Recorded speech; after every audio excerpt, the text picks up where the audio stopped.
nom du Père et du Fils et du Saint-Esprit, ainsi soit-il. Shalom, bien-aimés frères et sœurs dans le Seigneur. Nous sommes aujourd'hui le vendredi 19 novembre 2020 et nous méditons l'Évangile selon Saint Luc, chapitre 19, versets 45 à 48. Et la première lecture tirée du livre de l'Apocalypse, chapitre 10, versets 8 à 11. Je suis Edgar Assoy, par mon baptême, j'ai été envoyé proclamer la bonne nouvelle du salut en Jésus-Christ. À vous, grâce et paix de la part de Dieu notre Père et de notre Seigneur Jésus-Christ de Nazareth.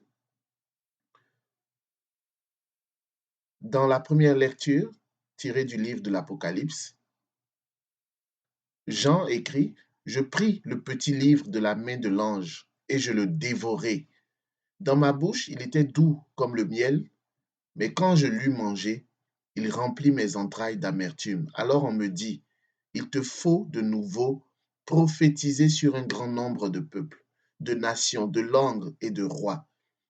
Ce passage rappelle celui de l'Ancien Testament, dans lequel Ézéchiel, chapitre 3, versets 1 à 4, écrit: Le Seigneur me dit: Fils d'homme, ce qui est devant toi, mange-le, mange ce rouleau, puis va, parle à la maison d'Israël.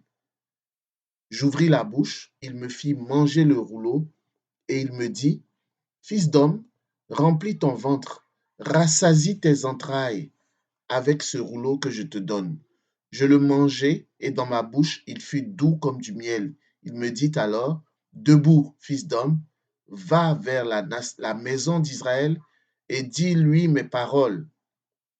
Dans l'évangile de ce jour, nous apprenons que le peuple tout entier était suspendu aux lèvres du Maître et l'écoutait. C'est-à-dire que le peuple tout entier écoutait la parole de Dieu. Bien-aimés frères et sœurs, les lectures de ce jour insistent, et nous n'insisterons jamais assez, pour dire à quel point la parole de Dieu, la lecture, la méditation, la prière avec la parole de Dieu est très, très, très importante. Elle est incontournable dans la vie du baptisé. L'apôtre Paul, dans l'armure du chrétien, décrit la parole de Dieu comme étant l'épée de l'esprit. Il nous encourage, il nous exhorte à nous revêtir de l'épée de l'esprit qui est la parole de Dieu. Un baptisé qui ne lit pas quotidiennement, qui ne médite pas quotidiennement sa parole, ne peut remplir convenablement la mission qui lui a été assignée, c'est-à-dire celle d'aller et de faire de toutes les nations des disciples. C'est cela. En tant que baptisé, tu es un disciple missionnaire. Tu es appelé à répandre la parole de Dieu, mais comment pourras-tu la répandre convenablement si tu ne te remplis pas les entrailles de cette parole? Il faut d'abord, en premier lieu, se remplir les entrailles, dévorer, c'est-à-dire obéir même à la parole de Dieu qui nous encourage à lire notre parole, à lire la parole de Dieu, à lire notre Bible. Il faut d'abord se remplir les entrailles de la parole de Dieu. Ensuite, lorsque nous ferons face à telle ou telle autre situation, cette parole jaillira tout simplement de notre cœur. Le Saint-Esprit la fera jaillir de notre cœur et c'est ainsi qu'on peut donner une parole de consolation à quelqu'un qui est dans l'amertume, une parole de réconfort à quelqu'un qui est désespéré, une parole d'espérance à quelqu'un qui est découragé, une parole même de guérison à quelqu'un qui est malade. Il faut se laisser, il faut que cette parole de Dieu se fasse chair en chacun de nous, comme elle s'est faite chair en la Vierge Marie. Et le Verbe s'est fait chair et il habitait parmi nous, nous dit le prologue de Jean. C'est de la même manière que nous devons laisser cette parole prendre chair, se faire chair en nous, devenir un avec la parole de Dieu. C'est un mariage, bien-aimés frères et sœurs. C'est un mariage. La parole de Dieu et toi devez devenir un, devez faire un.